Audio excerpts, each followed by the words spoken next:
तुल्य प्रतिरोध ज्ञात करो, या कुल प्रतिरोध का मान क्या होगा, ऐसा डायग्राम बना हुआ गया। ये तो मैंने लिखा है, पेपर में ये नहीं आएगा, आपको मानना है अपनी मर्जी से।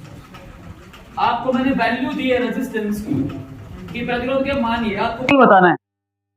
कुल क्या होगा ये बताना है। करो ऑप्शन को नहीं, ऑप्शन अभी है धड़कन।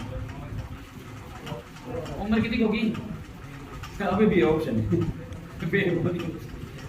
निकालो, कोई बात नहीं, ऑप्शन है नहीं अभी। 5/4 ये लो, पहला ऑप्शन आ गया। 5/4 क्या, 5/4 क्या समांतर क्या? मैं क्या पूछ रहा हूं, तो आगे बोलो तो सही। 5/4 और कोई आगे क्लियर चेक करना ही होगा इसमें। बोलना नहीं है, बोलना नहीं है, अपना निकल कर ली लास्ट को चेक कर ली बात। 4/5 चलो ऑप्शन आप ही दे रहे हो, वो लिख देते हैं अपने। 15 ओम, वेरी गुड। 39/4 अच्छा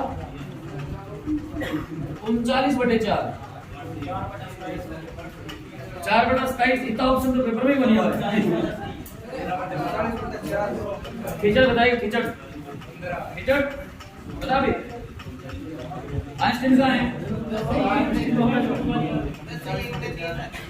10 सही, 1/10 दिया 30 और 31/3। 10 से 1/3 मिशन भी है ना, 10 3 30 31/3 मार्क ठीक। ये तो देखो पहले आप एक बात बताओगे, प्रतिरोध किस क्रम में जुड़े हुए हैं? श्रेणी में 2 ही है प्राणियों, 2 है। ये 2 किसमें है? श्रेणी में का मतलब ये हुआ, श्रेणी में कैसे सिखाई थी? श्रेणी का मतलब बताया था R बराबर R1 plus R2 plus R3 R4 R5 R6 7 8 9 10 जितने हैं सारे जोड़ दो डायरेक्ट, और 3 9 हो गए। तो इतना मत्था मारने की 2 का एक ही बना दो, ऐसे लिख सकता हूं पीछे, और श्रेणी में डायरेक्ट जोड़ते हैं तो 9 का एक ही मान लो, क्या समस्या है? इनको नहीं मान सकते, ये किसमें? समांतर में। और समांतर क्रम में कैसे निकालते हैं? समांतर में होता है 1/R is equal to 1/R1 plus 1/R2 1/R3। कितने हमारे पास? 2 है, तो यहीं पे रोक दो। पहला दूसरा आपकी मर्जी है, कोई मान लो, मैं इसको पहला दूसरा मान लो, इसको पहला इसको दूसरा। 1/2 और 1/4 2 और 4 का एलसीएम कितना आएगा? 2 2 4 तो 2 एकम 2 प्लस कितना आया? और ध्यान रहे ये 3/4 वैल्यू किसके बराबर है? 1/R के बराबर है। हमें 1/R नहीं चाहिए, हमें R चाहिए। ये देखो मैं ये वैल्यू यहाँ लिख रहा हूँ, हमारे पास 1/R बराबर है 3/4। वजन गुणा करो, 4 एकम 4 R गुणा 3, R बराबर आया 4/, मतलब यहां जो R का मान है 4/3 ओम आ गया। यहां तक कोई डाउट है किसी को? मतलब ये एक प्रतिरोध बन गया। एक बना दूं, ये बाधा एक बन गई। अब कितनी की बाधा बनी है? ये बाधा बनी 4/3 ओम की बनी। अब दोनों किस क्रम में आ गए? जोड़ दो। श्रेणी में कैसे जोड़ते हैं? ये पहला प्रतिरोध, ये श्रेणी में आपको पता है डायरेक्ट जोड़ते हैं ना। R बराबर R1 प्लस ऐसे जुड़ेगा, एलसीएम कोण मेरा बापू लेगा, लघुत्तम तो आएगा अभी यहाँ पे। तो 9 ओम प्लस में R2 कितना आया? 4/3। बट्टे में कुछ नहीं होता है, 1 मानते हो। लघुत्तम कितना आया? ये आया 27, ये आया 4। अब आया 31/3 ओम। इसका आंसर है, आइंस्टीन क्या निकाला था?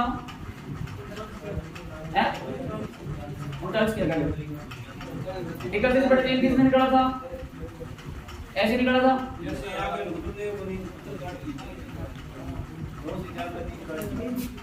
नहीं, आप बोलोगे सब लगो तो कोई बात नहीं लेना। आप एक बात बताओ, 9 + 4/3 की वैल्यू क्या होगी? बताओ। 9 में 4/3 जोड़ने क्या होता है? तो फिर लगो तुमको लेना पड़ेगा, नहीं लेना पड़ेगा? तो सारी मैथ ही है ये, समझ आई बात? कैसे करना है? एक और दूं? इस विद्युत परिपथ में तुल्य प्रतिरोध का मान, सूत्र आपके सामने, बाकी सिंपल है, रट्टा ही मारना नहीं है, श्रेणी में डायरेक्ट जोड़ना है, समांतर में 1/में लेना है।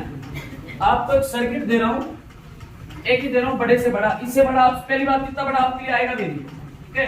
फिर मैं आपको दे रहा हूं, क्या पता एग्जाम बोर्ड मुझे 10th में है ये प्रतिरोध, तो वैसे तो एक और भी होता है संयोजन, तो पर आपको 3 पढ़ने हैं, श्रेणी समांतर पर। ये वाला दिया था सर्किट, क्या था? मिश्रित था, इसमें श्रेणी और समांतर दोनों, इससे गहरा आपके लिए आ ही नहीं सकता। फिर मैं एक और देता हूं आपको, ये 3 प्रतिरोध आपको दिए गए हैं। एक प्रतिरोध का मान है 3 ओम, इस प्रतिरोध का मान है 6 ओम, इस प्रतिरोध का मान है 9 ओम। मैं आपको एक पहाड़े के अंदर दे रहा हूं ताकि एलसीएम लेना आसान हो जाए। बाकी मैं यहाँ पे 2 ओम भी लिख सकता हूँ, और भी थोड़ा होना भाग थोड़ा डिफिकल्ट हो जाएगा, फिर भी मैं आसान कर रहा हूं आपके लिए। ये तो छोटा है, 10th लेवल का काम है, ये तो आप कर लोगे आराम से। अब यहां पे एक प्रतिरोध यूं है, एक यूं है, एक यूं। यहां पर सर्किट अपना हो रहा है क्लोज। इस सर्किट के अंदर प्रतिरोधों के मान, ये मैंने यहां पे एक बैटरी दी आपको, ठीक है? ये सर्किट रफ नहीं करूंगा, अभी कुछ और जोड़ेंगे इसमें। अभी मैं आपको नहीं बताऊंगा ये बैटरी कितने वोल्ट की है, ठीक है? पहले आप सर्किट में कुल प्रतिरोध निकालो, फिर मैं आपको बताऊं बैटरी की वोल्टेज इतनी है, फिर आपको धारा बतानी है, समझ गए? अभी नहीं बता रहा, अभी आप इसको सेल मानो, खाली सेल मानो। ये पॉजिटिव से नेगेटिव, उच्च विभव से निम्न विभव की ओर धारा जाती है, ये धारा गई। यहां से धारा आई निकली, आई का मतलब है यहां से 10 एम्पियर आई, तो यहां तक 10 एम्पियर ही है। यहां बंटेगी, यहां वो सेम निकलेगी, फिर यहां बंटेगी, यहां सेम निकलेगी, नेगेटिव टर्मिनल पे वापस वही आएगी। अभी वैल्यू नहीं बता रहा, अभी खाली आपको मैं रेजिस्टेंस दे रहा हूं। ये है मेरे पास 2 ओम का, ये है मेरे पास 6 ओम का, ये है 8। दिए गए विद्युत परिपथ में पहले आपको तुल्य प्रतिरोध ज्ञात करना, तुल्य। सबके श्रेणी बनाओ, डायरेक्ट उत्तर आएगा, सबसे आसान तरीका, इससे आसान है ही नहीं। सबको श्रेणी बनाओ, डायरेक्ट जोड़ दो। कैसे करो? पहले करो, फिर देखते हैं।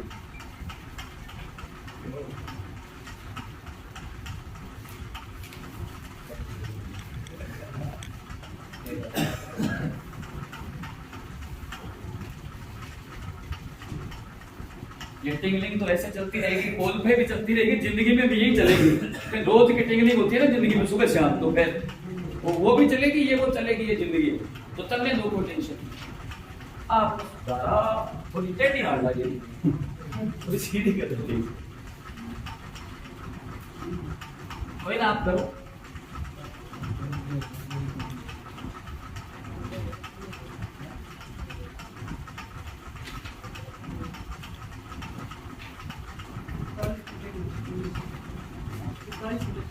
इकतालीस बटे 24। आगे ओम बोलना, मैं क्या पूछना है? 41/24 प्रतिरोध पूछ रहा हूं, तो यूनिट बोलना जरूरी है। मैं कहूंगा बल, तुम लोग कहोगे सर 41, तो 41 के आगे लीटर बोलोगे तो मैं बोलूंगा आप द्रव की बात कर रहे हो, आप ओम बोलोगे तो मैं समझूंगा प्रतिरोध की बात कर रहे हो, आप अगर न्यूटन बोलोगे तो मैं समझूंगा बल की बात कर रहे हो। यूनिट बोलना बहुत जरूरी है, ये इसलिए बुलवा रहा हूं ताकि आपको रट्टा लग जाए। प्रतिरोध का मात्रक ओम, प्रतिरोधकता का ओम, मीटर। आगे मीटर जोड़ना है, कल सिखाया था कैसे बनाते हैं। निकालो निकालो निकालो फटाफट।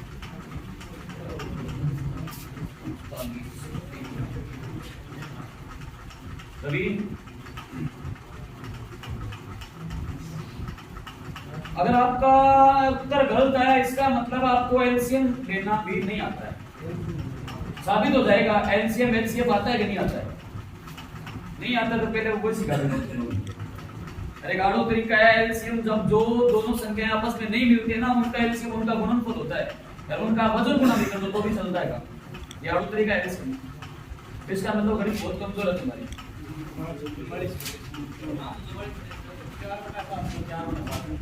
4/7 एक ही बात है, काट ले अभी।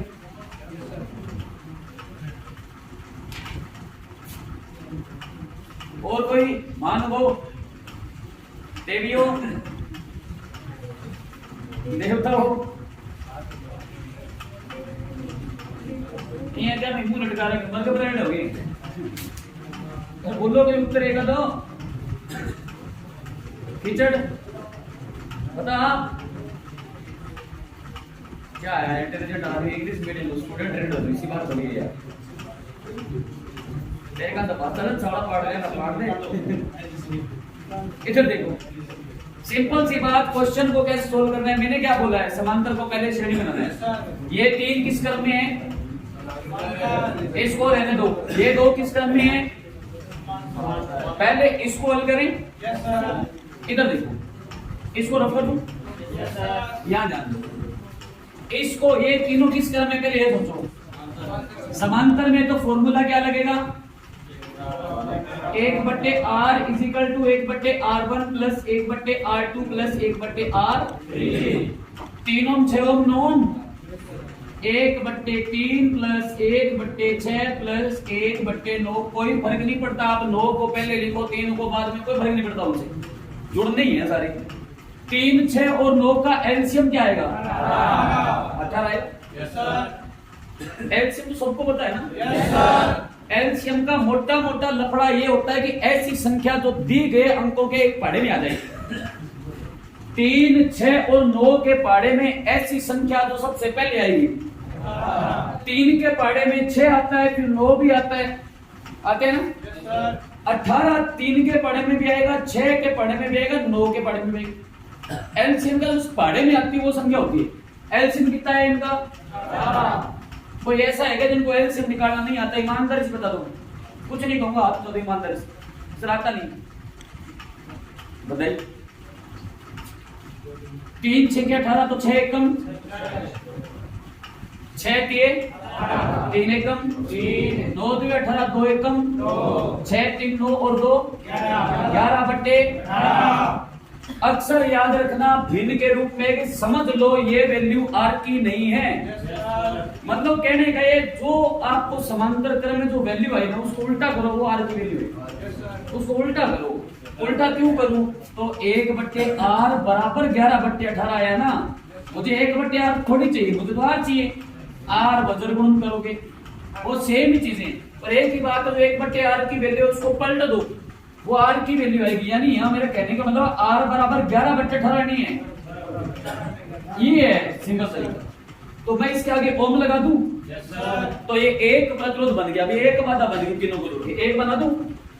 इसको काटू, अभी इसको काट के मैं एक बाधा बनाऊंगा। कितने ओम की बनाऊंगा, 18/11 यहां लिख देती हूं। ये श्रेणी में, ये श्रेणी में। अभी ये समस्या और पढ़िए, पढ़िए उसको भी सोल्व करेंगे। कैसे करेंगे, सेम टू सेम। इसको रफ करूं, सेम, पर वहां पे 2 ही है तो तीसरे की जरूरत नहीं है, 2 ही लगाएंगे। 2 समांतर में कैसे लगाएंगे, 6 और 8, 1/6 प्लस 1/8 और 6 का एलसीएम कितना आएगा, 24। 6 चौके 24 भी होता है, 8 3 24 भी होता है, मतलब 24 आएगा इसके पढ़े में। 24 में लो, 6 चौके 24 तो 4 एकम, 8 3 24 तो 3 एकम, बराबर कितना आया, 7/24 आया। बट्टे में है तो पक्का 1/r है, r होता तो डायरेक्ट आता, 1/r है तो r बराबर क्या आएगा। चलो ये 24/7 की एक बाधा बन गई। इनको रफ करे एक बाधा बनाएंगे। सूत्र तो आया जैसे सिंपल है।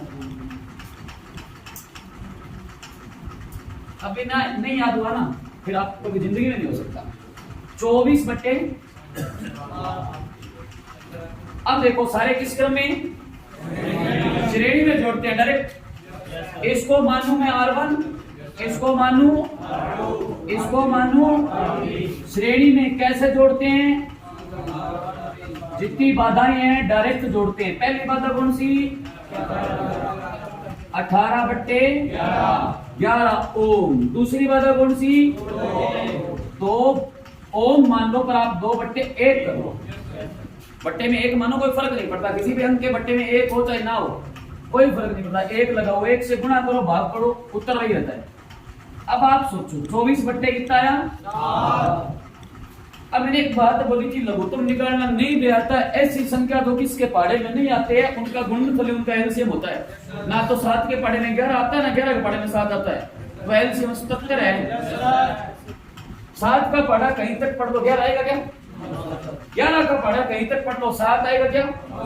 तो डायरेक्ट इनका गुणनफल 11 7 77, एलसीएम आएगा 77। 11 7 77, तो ऊपर 18 को गुणा करना है 7 से। 18 7 120, ये डायरेक्ट हो गया। 77 दुए 144 होगा, सीधा बट्टे में 1 है। और ये 11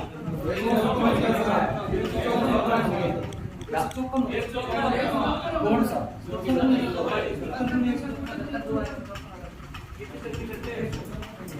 अच्छा ये क्या? हाँ ठीक है, 77 तो 154।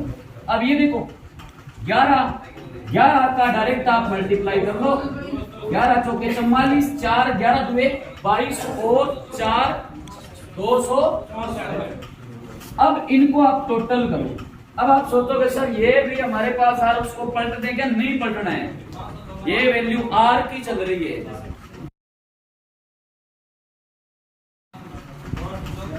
544 आ रहा है क्या? जो भी है 544 आप नोट कर लेना। आपने बोला इसलिए मैं टाइम वेस्ट नहीं कर रहा। अब नीचे आ गया 77 आपके पास। अब आपको सर इसको पलटूं क्या? नहीं पलटना है, ये किसके बराबर चल रहा है? अब ये कट रहा है तो आगे काटो, नहीं कट रहा है तो कोई दिक्कत नहीं। 544/77 ओम। एक कैलकुलेशन आप कर लेना। आपने बोला इसलिए मैं लिख दिया, मैंने जोड़ा नहीं, ठीक है? ऐसे कर लेना। समझ में आ रही बात? आप तो कर लोगे। आगे चलें। अब लिखो नेक्स्ट, नई चीज बोलो। अब लिखो विद्युत धारा के प्रकार। छोटे छोटे न्यूमेरिकल है, मैथमेटिक्स है, ये कैलकुलेशन है खाली। इसमें गुणा भाग गलत नहीं करना तो उत्तर गलत होगा। विद्युत धारा के प्रकार लिखो। आप पूछ रहे सर एसी डीसी क्या होता है? 2-3 क्वेश्चन बहुत बार एग्जाम में पूछे गए। आप कहते हो ना इन्वर्टर, इन्वर्टर का अपोजिट क्या होता है? इन्वर्टर तो जानते हो ना, तो इन्वर्टर के विपरीत में तो कुछ होगा यहाँ पर संसार में, रेक्टिफायर होता है। अब दोनों ही जहाँ पे काम नहीं आते वहां ट्रांसफार्मर होता है। कैसे होता है पढ़ते? यहाँ पे लिखोगे आप सेंटर में विद्युत धारा के प्रकार।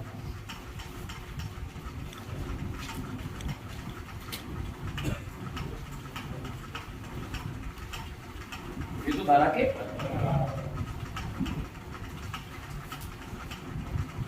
अच्छा, बीच में एक बात रह गई मेरे दिमाग में, ऐसा क्वेश्चन भी आया हो। सेकंड क्वेश्चन में प्रतिरोध का मान क्या आया था? सेकंड क्वेश्चन में जो भी मैंने बोला नहीं, इससे पीछे वाले में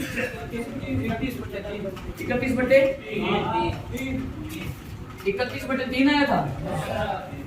ये अगर मैं आपको यहां पर बोलता कि जो बैटरी है, जो बैटरी हमने जोड़ी थी, सेल जोड़ा था, उसकी वोल्टता 3 वोल्ट है। बैटरी है ना, वो 3 वोल्टेज छोड़ रही है, 3 वोल्ट दे रही है, तो धारा कितनी आएगी बताना? धारा कितनी आएगी इस परिपथ में? जो मैंने ऐसे बैटरी लगाई थी ना, ये जो हमने निकाला था ऐसे करके, हमने यूं किया कि सर ये बाधा आ गई 31/3 ओम की टोटल। ये जो हमने यहाँ पे सेल लगा रखा है, मान लो मैं कह दूं सर ये बैटरी है। अब मैं बैटरी बोल दूं, ये बैटरी 3 वोल्ट की बैटरी है, 3 वोल्ट की बैटरी है और प्रतिरोध बाधा उत्पन्न हो रही है 31/3 ओम। तो धारा कितनी होगी इससे पूछ सकते हैं। सिंपल सी बात, ओम का नियम क्या है? V बराबर आई आर बोल लो, आर आई बोल लो, कोई फर्क नहीं पड़ता। आई गुणा आर बोलो या आर गुणा आई बोलो, कोई फर्क नहीं। 3 गुणा 2, 2 गुणा 3, कोई फर्क नहीं पड़ेगा। वोल्टेज दे रखी है, लिख दो। धारा आपसे पूछ रहे हैं, ये रही धारा, और ये प्रतिरोध आपके पास है कितना? हमें क्या चाहिए? धारा चाहिए। आप ऊपर से भी कर सकते हो, धारा बराबर आई बराबर V/R भी कर सकते हो आप, डायरेक्ट आपकी मर्जी। और आप यहां से कर लो, ये मैं आई बराबर करूं तो आई के बराबर में 3 तो पढ़ा ही है, आई के गुणा में वो भाग में जाएगा, ऐसे आएगा 31/3, ऐसे आएगा। 2 बार बट्टे भिन्न को पलट देते हैं, क्या ये कुछ यूं बनेगा? ऐसे बनेगा। 3 दिए, आप बोलोगे 9/31 एम्पियर धारा बनेगी। ऐसा भी क्वेश्चन बन सकता है, समझ गए? न्यूमेरिकल कैसे भी आ सकता है, आपको पूरी थ्योरी क्लियर होनी चाहिए। थ्योरी का मतलब ये याद होना चाहिए, ओम का नियम। आई देकर V और R देकर I पूछ सकता है, I R देकर V पूछ सकता है, V और I देकर R भी पूछ सकता है। ठीक है, देखो विद्युत धारा के प्रकार, ये न्यूमेरिकल है, मैथमेटिक्स है सारी। अभी आगे मैथमेटिक्स आएगी, इसके बाद में ग्रेविटेशन आ रहा है, बल, ऊर्जाएं आ रही है, यांत्रिक ऊर्जा, गतिज ऊर्जा, स्थितिज ऊर्जा, सब मैथ है। गुणा भाग है खाली सा। देखो विद्युत धारा 2 प्रकार की, सबको पता होगा। एक तो होती है धारा हमारी, आपने शोर में सुना होगा AC current, DC current, AC DC, alternative current, क्योंकि वो अल्टरनेट में चलती है। डीसी होता है डायरेक्ट करंट है, वो डायरेक्ट जाती है ना। तो एसी कहते हैं प्रत्यावर्ती धारा। धारा 2 प्रकार की है, प्रत्यावर्ती धारा और ढंग से समझना, ढंग से डाटा नहीं मारना है आपको कि सर प्रत्यावर्ती क्या है, थोड़ा संतोष रखो, समझ में आएगा। प्रत्यावर्ती कहते हैं अल्टरनेटिव करंट। एसी ये होता है direct current, DC direct current, DC. अब बोलोगे प्रत्यावर्ती धारा क्या समस्या है? ये एक पथ है, यहां से धारा जा रही है, जैसे ये पथ है तो लास्ट पॉइंट हो गया, या उधर से आ रही है वो लास्ट पॉइंट है, ये पथ है। यहां से धारा जा रही है इस दिशा में, इधर भेजना चाहता हूं मैं, वहां कोई मेरे को बल्ब जलाना है, ये जाएगी प्रत्यावर्ती ऐसे,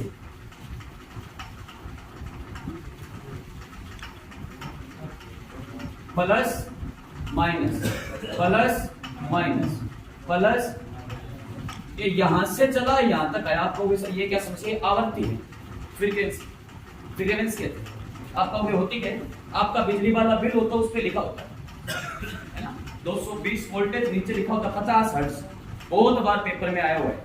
प्रत्यावर्ती धारा की आवृत्ति कितनी? आप कहते हो 50 हर्ट्ज। अभी है क्या समस्या, इसको भी समझेंगे। प्रत्यावर्ती धारा का मतलब क्या है? ऐसी धारा जो अपने आधे चक्कर के पश्चात, आधा ये आधा, एक हो गया आधा, फिर आधा, आधा, आधे चक्कर के बाद पश्चात दिशा बदलेगी, plus minus plus minus plus minus, उसको कहते हैं प्रत्यावर्ती। अब ये दिशा कैसे बदलेगी पढ़ाऊंगा, अभी आवर्ती पढ़ाऊंगा। प्रत्यावर्ती धारा किसको कहते हैं? ऐसी धारा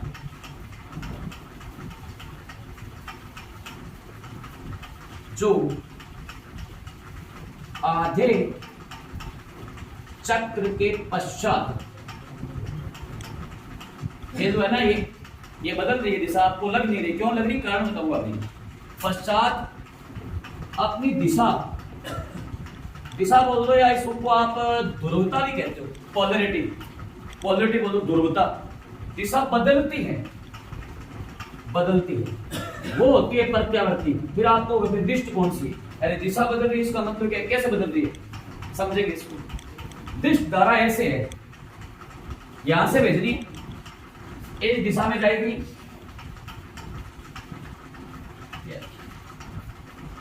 ना प्लस ना माइनस, जनरेटर स्थिति निकल रही है ना, डायरेक्ट उतनी जाएगी गर्मी स्थिति। यहां पे आप बोलोगे सर की वोल्टेज वोल्टता, प्रत्यावर्ती धारा की वोल्टता इंडिया के अंदर चलती है, तो आप कहोगे सर 220 वोल्ट आती।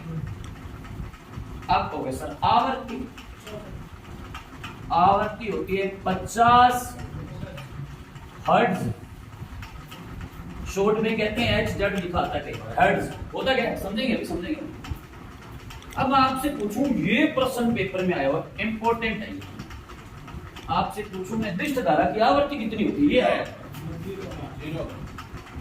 दिष्ट धारा तो एक दिशा में जा रही है, तब इसने अपनी दिशा ही नहीं बदली, करेक्ट जा रही, दिशा बदली नहीं, ऊपर नीचे हुई नहीं, आवर्ती कहां से आएगी, होती नहीं है, क्योंकि दिष्ट धारा एक ही दिशा में चलेगी, अपना चक्कर परिवर्तित नहीं करती है। जब चक्कर ऊपर नीचे करती तो ही परिवर्तन आता। भी आपके जीवन में उतार चढ़ाव आएंगे तभी परिवर्तन आएगा। जब चढ़ाव आएगा तो आप ही हो, फिर क्या है तेरे घने दिखड़े। जब उतार आएगा तो भाई जी यार बड़ा दिन है, फिर उतार चढ़ाव आएगा तभी दिशा बदलेगी। तब उतार चढ़ाव आए नहीं, आप जैसे बचपन में जगह से चल रहे हो, जैसे कि बापू का पैसा है, आप घर पे कह रहे हो 3 मरबा जमीन है, उतार चढ़ाव क्या में अकान से संभाला है, आपका तो बचपन में पैसा ये पैसा टेंशन तन के दिन में मात्र 3 मरबा है, ऐस करा मेरे को कोई टेंशन नहीं, उतार चढ़ाव आए नहीं तो आपको क्या पता दुख क्या है सुख क्या है।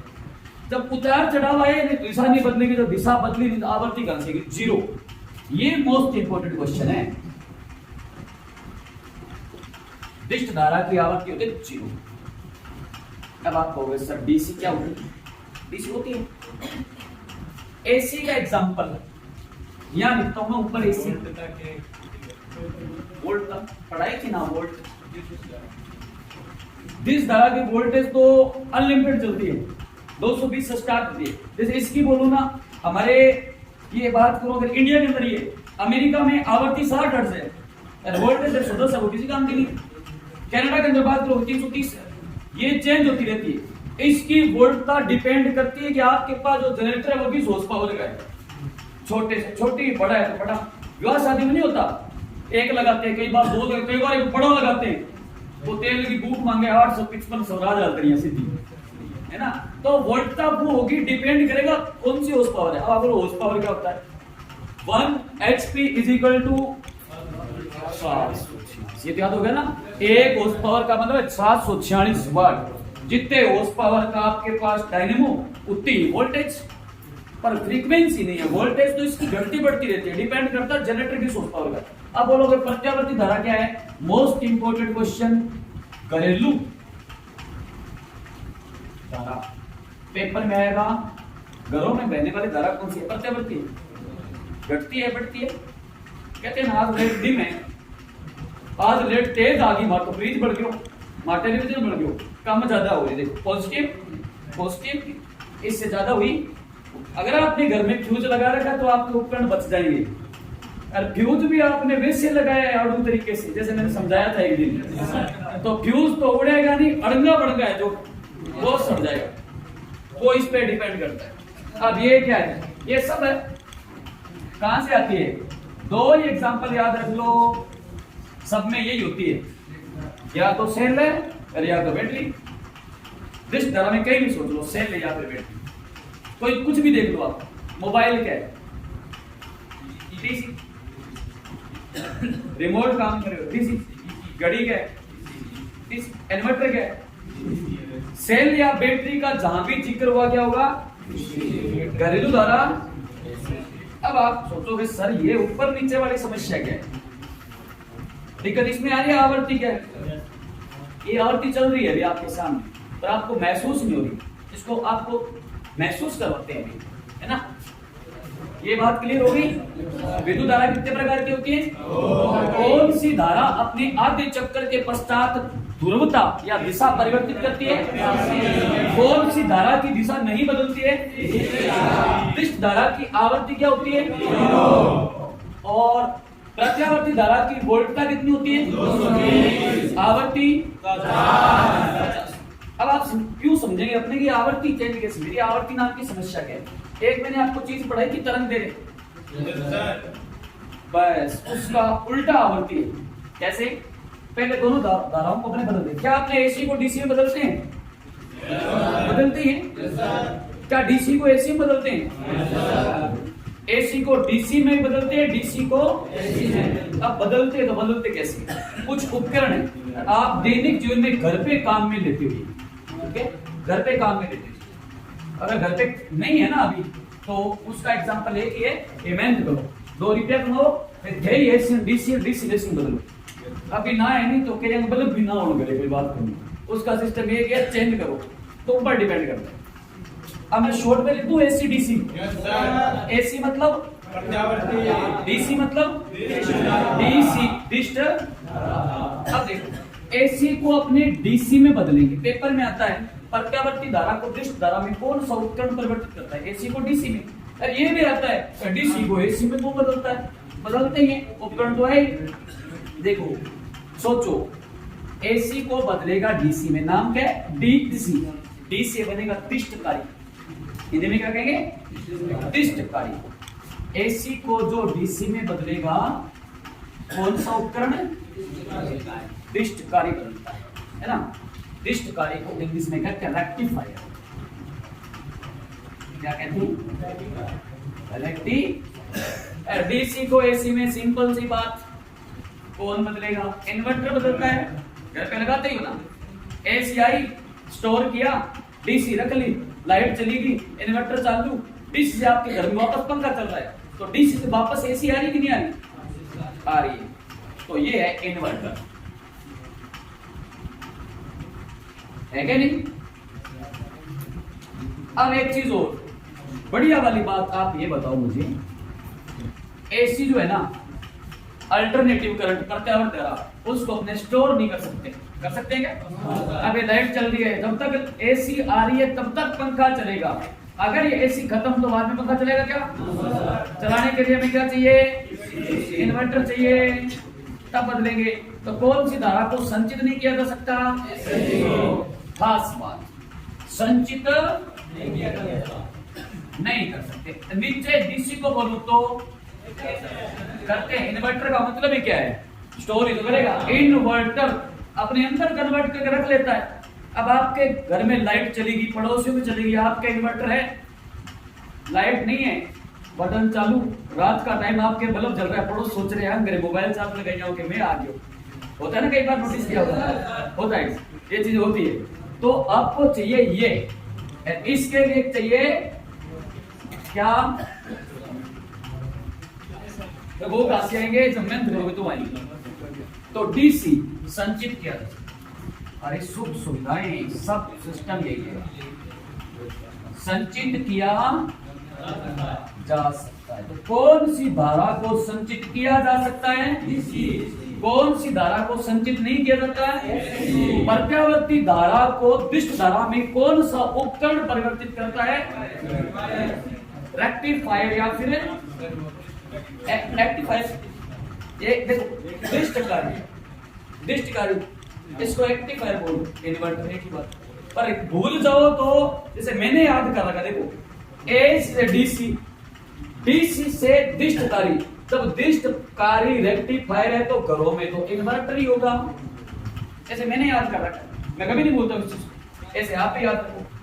अब मुझे आप एक चीज बताओ, और भी उपकरण है कुछ समझ में आया? एसी डीसी, डीसी एसी क्या है? तो ये लिख लो,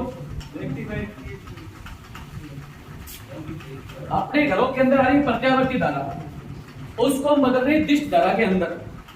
घरों में प्रत्यावर्ती आई, इन्वर्टर के अंदर वो धारा स्टोर हो रही है, उसके अंदर होता है लगा हुआ, वो संचित करता है, रासायनिक ऊर्जा से वापस बदलता है विद्युत ऊर्जा। तो उसके आगे जो लगा होता है वो उसको पूरे को नाम इन्वर्टर देते हैं। इन्वर्टर एक चीज नहीं होती, दो होते हैं। इन्वर्टर के अंदर ऊपर भाई साहब बोल के होते हैं, ये नहीं होगा ना तो इसकी कोई वैल्यू नहीं इसकी। हम जानते, हम तो ये हमारा इन्वर्टर लगे है, कई इन्वर्टर के देखिए और के इन्वर्टर होता है। वैसे इन्वर्टर का मतलब क्या होता है आपको? कन्वर्टर। जैसे कहते हो ना, ट्रांसलेट करते हो तुम लोग, कोई शब्द बोलते हो गूगल पे, ट्रांसलेट या कन्वर्ट करते हो, कन्वर्ट करो बदलना, पहले ये बदलेगा इसमें, फिर ये स्टोर होगी, फिर ये वापस बदलेगा इसमें। ये पूरा है ना जो हमारे घर के अंदर पूरा प्रोसेस चल रही है, दोनों उसके अंदर होते हैं। आगे ऐसा नहीं, रेक्टिफाइड इन्वर्टर दोनों काम करते एक साथ, ठीक है। खोल के देख लेना, खराब हो गाय को खोलोगे वैसे ही है ना, खराब हो जाएगा। बता मार, छोटा इन्वर्टर भी आता है, जैसे सेल होता है ना छोटा बड़ा, उसको तोड़ के देखिए। एक बैटरी आती है, तुम लोग नोटिस किया होगा, एक पहले वर्जन टाइम में, पहले तो कई कोई 5-7 साल 4-5 साल की बात होगी, एक बैटरी शायद नीले रंग की, हम धूप में छोड़ते थे बाहर, 100 रुपए वाली। ये तो चल रहा है, लाइट नहीं होगी चल जाएगा ना, सारी प्रोसेस इसके अंदर, ये चार्ज होता है पहले, विद्युत ऊर्जा इसके अंदर संचित हो रही है, तभी तो लाइट जाने के बाद ये जल रहा है। दोनों ये सेम प्रोसेस है। तो मैंने क्या बोला, एक चीज देखिए, सेल और बैटरी दोनों सेम है। अब आप सोचोगे सर ये समस्या होती कैसे, समझते हैं? इसको समझने के लिए आपको समझाता हूं कि आवृत्ति क्या है। इधर ध्यान दो, एक चीज रह गई अपनी आवृत्ति। अब ध्यान रखना, इसको फ्रीक्वेंसी कहते हैं, तो मैं इसको स्मॉल एफ लिखूंगा, कैपिटल एफ होता फोर्स, बल, तो इसको मैं स्मॉल फ्रीक्वेंसी बोलो, इंग्लिश में फ्रीक्वेंसी, ठीक है ना। मूवी वगैरह में सुना होगा कितनी फ्रीक्वेंसी आ रही है, जैसे तुम लोग ये एफएम रेडियो सुनते हो, फ्रीक्वेंसी आती है ना, वो आवृत्ति होती है, तरंगे। फ्रीक्वेंसी नहीं बोलो ना, आप इसको कह सकते हो न्यू, ऐसे एक दोनों सिंबल इसलिए। अब आवृत्ति है क्या, एक लाइन लिख रहा हूं, फिर समझाता हूं आपको, जो बल्ब और जल रहे इनसे। एक लाइन लिख रहा हूं मैं छोटी सी, एक सेकंड में संपन्न होने वाले चक्करों, ये चीज ध्यान रखना, साइकिल चक्र की संख्या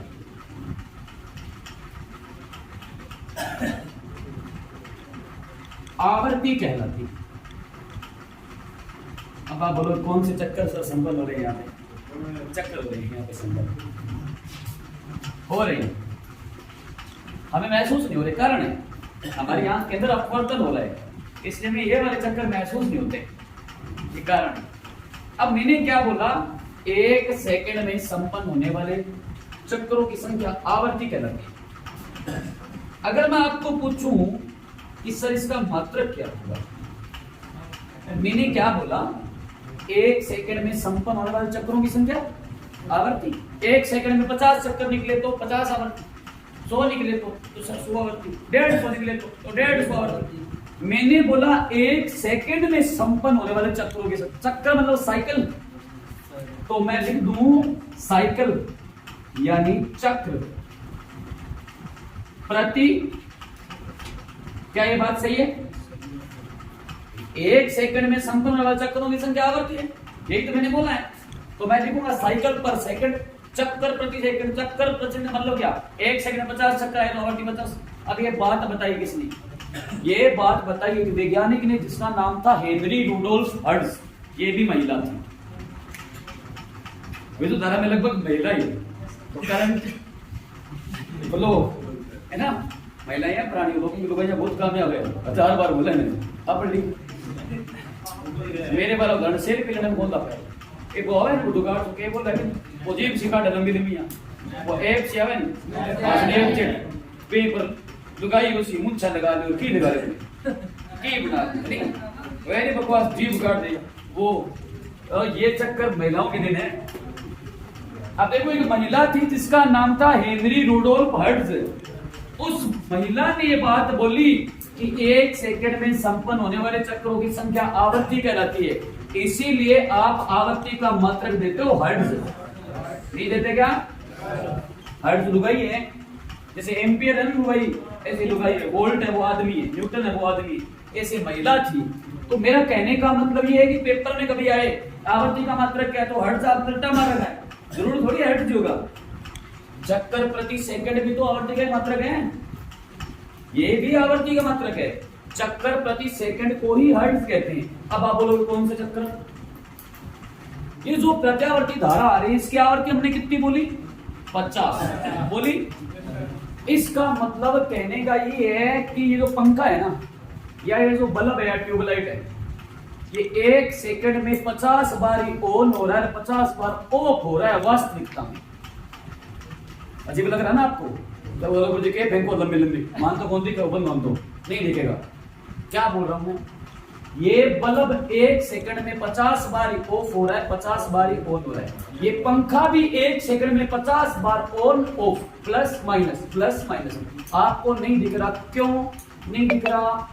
अपवर्तन पढ़ाया था, मानव नेत्र पर किसी वस्तु का प्रतिबिंब 1/10 सेकंड तक संचित रहता है। याद आ रहा है? अब ये बल्ब जला, मेरे आंख में फोटो तो आएगी, लट्टू तो जगन लग रहे। अब मेरी आंख में प्रतिबिंब आया, जले हुए का प्रतिबिंब आया, ये मेरी आंख में कितनी देर तक रहेगा? मानव नेत्र में कितने समय तक प्रतिबिंब संचित रहते हैं? 1/10 सेकंड को मैं यूं बोल दूं 0.1 सेकंड। सही बात है? मतलब 0.1 सेकंड तक की फोटो बनी हुई रहेगी, 1 सेकंड के 10वें भाग तक ये फोटो यहाँ पे बल्ब जला, मेरी आंख में फोटो बनी जले हुए की बनी रही, 1/10 सेकंड तक जली हुई रहेगी। जब तक मेरी आंख से फोटो गायब होती ये बुझ कर वापस जल गया, क्योंकि वो काम कर रहा है 1/50 सेकंड तेजी से।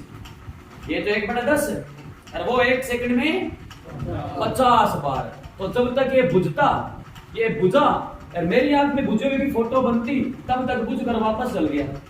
मुझे ये जला हुआ ही प्रतीत होगा, क्योंकि हमारे नेत्र की तुलना में आवर्ती 5 गुना ज्यादा है, इसलिए महसूस नहीं कर पाते कि चीज बुझ रही है चल रही। और इसको आप रियलिटी में महसूस करना चाहो, लाइट चली जाए आपके कमरे से, आप 2-3 बल्ब जला रखे हैं, भयंकर फुल लाइट है रोशनी, आप पढ़ रहे हो, जब लाइट चली जाएगी 0.1 सेकंड तक आपको कुछ दिखाई नहीं देगा।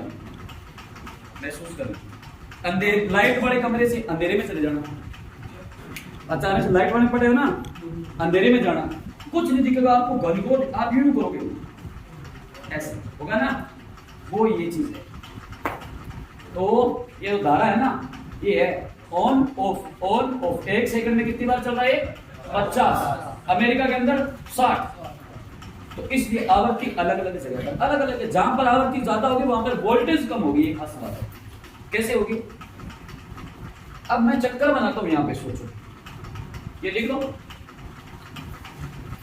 तो 1 सेकंड में संपन्न होने वाले चक्रों की संख्या क्या कहलाती है? आवर्ती। अगर मैं आपसे पूछूं आवर्ती का मात्रक क्या, तो आप कहोगे सर हर्ट्ज तो महिला है, पर हर्ट्ज को और कैसे आप डिफाइन करोगे? आप कहोगे सर चक्कर प्रति सेकंड भी हर्ट्ज ही होता है, क्योंकि 1 सेकंड में संपन्न होने वाले चक्कर ही आवर्ती है। वो बात बताई हेनरी रुडोल्फ हर्ट्ज, दोनों मात्रक इसी के आवर्ती। समझ में आई बात? अब मुझे आप बताओगे कि तरंग दैर्ध्य और आवर्ती में संबंध है, ये क्वेश्चन है। हाँ जी पूछो। विपरीत है पक्का? श्योर? समानुपाती इसमें कौन सा है? उतार लिए गए अपनी, उतारो। विपरीत है ये बात। समानुपाती इसमें कोई सहमत है क्या?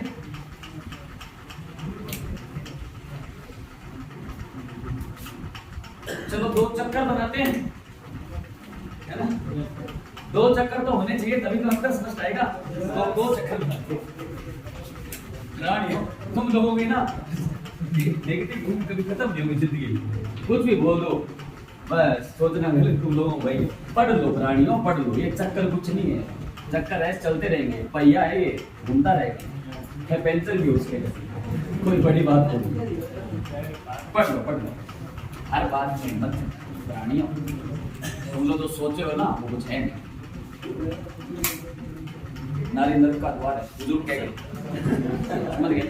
वो चक्कर नहीं है, दूसरा चक्कर है, दांत काट ले, पचरा नहीं। देखो एक पॉइंट ए है टर्मिनल, एक बी टर्मिनल है। आप मुझे बात बताओगे, पहले याद करो तरंग दैर्घ्य क्या है, पीछे डेफिनेशन लिखवाई थी, खोलो। ये चक्रधारी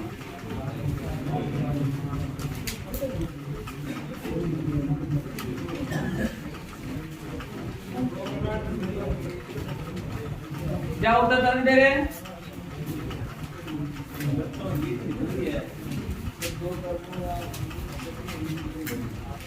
पहले ये बताओ तरंग क्या है, वेव।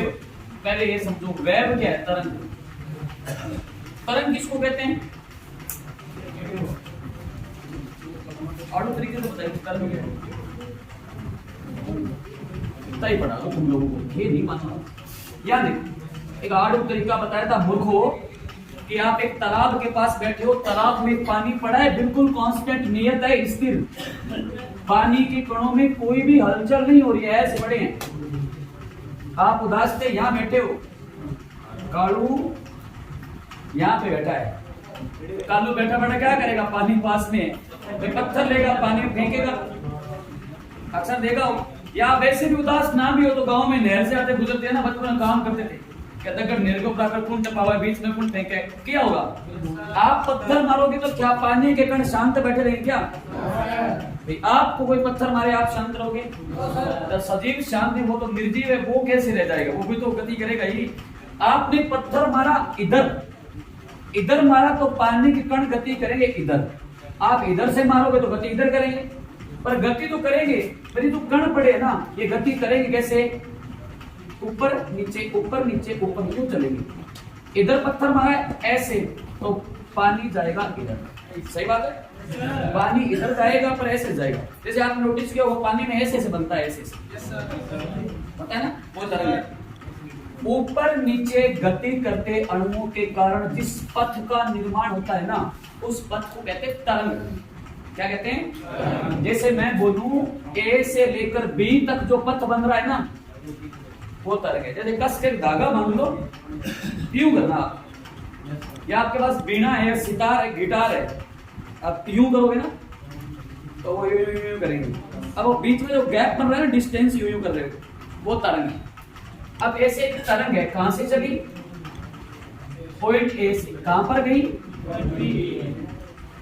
किसी भी तरंग का ऊपर उठा हुआ भाग है ना, वो कहलाता है श्रग, और नीचे वाला भाग कहलाता है गरज। ये जो बीच की दूरी है ना, ये है तरंग दैर्घ्य। ये पहला श्रग है, ये दूसरा श्रग है, ये तीसरा श्रग है। नीचे होता है उसको क्या कहते हो? गर्त कहते हो, गड्ढा कहते हो, खाई कहते हो। नीचे क्या होता है? गड्ढा, गर्त ही होता है। तो ये पहला गर्त है, ये दूसरा गर्त है, तीसरा गर्त, ये भी तरंग दैर्घ्य है। दो कर्मागत श्रगों या दो कर्मागत गर्तों के बीच की दूरी क्या कहलाती है? तरंग दैर्घ्य। ये मैंने लिखवा दिया था। अभी इसको आपको बदलना है, आवर्ती में और दो चक्कर बना रहा हूं। आप बताओगे कि आवर्ती और तरंग दैर्घ्य में संबंध क्या बन रहा है? यहां से क्वेश्चन बनेगा, बिल्कुल सिंपल है। अब बना दो, देखो यहां ध्यान दो। एक तो मेरे पास पथ ये है, ये तरंग है, और मैं बोलूं कि इतना चक्कर पूरा करने में ना इसको टाइम लगता है, यहां तक लगता है 1 सेकेंड। यहां तक, कहां तक? पॉइंट ए से 1 सेकेंड लगता है। एक दूसरी तरंग सेम टू सेम ऐसी है, वो भी इसी दिशा में जा रही है, उसी को भी इतनी दूरी तय करने में टाइम लगता है 1 सेकेंड, पर चक्कर उसके यूं।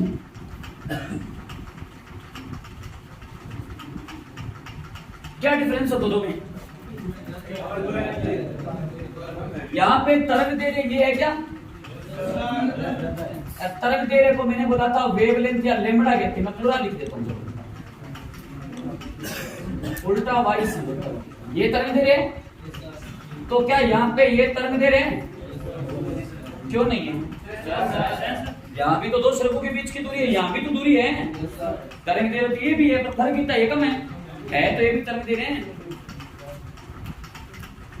अब एक बात सोचो, 1 सेकंड में इस तरंग ने कितने चक्कर निकाले हैं? नहीं, ये 1 2 2, यहां पर आवृत्ति है 3 हर्ट्ज। कितनी है? मैंने बोला 1 सेकंड है, ये 1 सेकंड से 3 चक्कर निकाले। अच्छा, यहां पे 1 2 3 4 5 6 7, यहां पे आवृत्ति कितनी है? क्या निष्कर्ष निकला?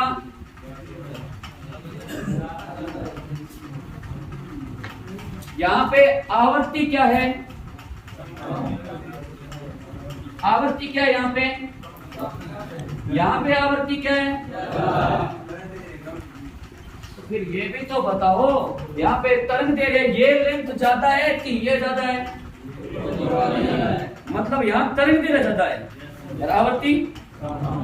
यहां पे देखो, क्या मैं यहां पे यूं लिख दूं, यहां पे तरंग दे रहे हैं, यहाँ पे इसकी तुलना में तो लेंथ कम ही है। मैं कहूंगी सर ये 5 सेंटीमीटर है, तो ये तो 1-2 सेंटीमीटर होगी, जरूर नहीं 1-2 होगी तो कम ही। तो आपने यहाँ क्या लिखेंगे? तरंग दे रहे। अब आपके सामने, सॉरी यहाँ पे आवृत्ति लिखना था मुझे ज्यादा। अब आपके सामने स्पष्ट एकदम आवृत्ति और तरंग दे रहे के मध्य संबंध क्या है? व्युत्क्रमानुपाती। आवृत्ति जहां ज्यादा होती है वहां तरंग दे रहे हैं, और जहां तरंग दे रहे ज्यादा होता है वहां आवृत्ति। तो अगर पेपर में आपसे मैं क्वेश्चन पूछूं कि आवृत्ति और तरंग दे रहे के मध्य संबंध क्या होता है, बिल्कुल आड़ू तरीके से समझा दिया मैंने। इससे आसान कोई लैंग्वेज है नहीं, कहीं भी नहीं। अब आप मुझे बताओ आवृत्ति और तरंग दे रहे के संबंध कैसे बनाओगे? आप लिख के बताओ मुझे, कैसे बनाओगे? मैं यहाँ पे लिखूं, इसको रफ कर दूं, वो रहने दो, इसको रफ कर दूं, वो पड़ा आपके सामने। मैं लिख रहा हूं, ऐसे लिखूं तो चलेगा क्या? ऐसे लिखूं चलेगा? नहीं चलेगा? चल कोई बात नहीं, तो अपने ऐसे लिख दे तो चलेगा क्या?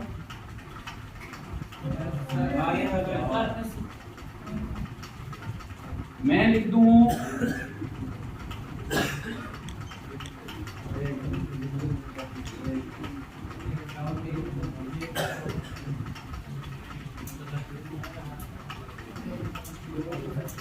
अब मुझे आप एक बात बताओ, कौन सा कथन ये 4 में से सही है? आवृत्ति तरंग दे रही क्या है? व्युत्क्रमानुपाती। ये बात सही है? नहीं है? ये बात सही है? ये बात सही है? ये बात सही है? बिल्कुल सही है।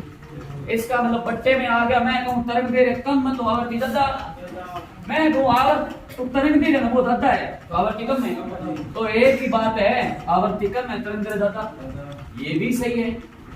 आप यूं कहो आवृत्ति तरंग दे रहे के व्युत्क्रमानुपाती होते हैं, तो तरंग दे रहे भी तो आवृत्ति की व्युत्क्रमानुपाती है, एक घटेगा पीछे में बढ़ेगा। ये है संबंध, क्लियर है? रटने मारने को बिल्कुल आसान तरीके से समझा रहा हूँ, थोड़ी मेहनत देखो आपको करनी पड़ेगी। अब आप लिखो आवर्ती तथा तरंग दे रहे के मध्य संबंध। आवर्ती तथा तरंग दे रहे के मध्य संबंध। आवर्ती और तरंग दे रहे के मध्य संबंध।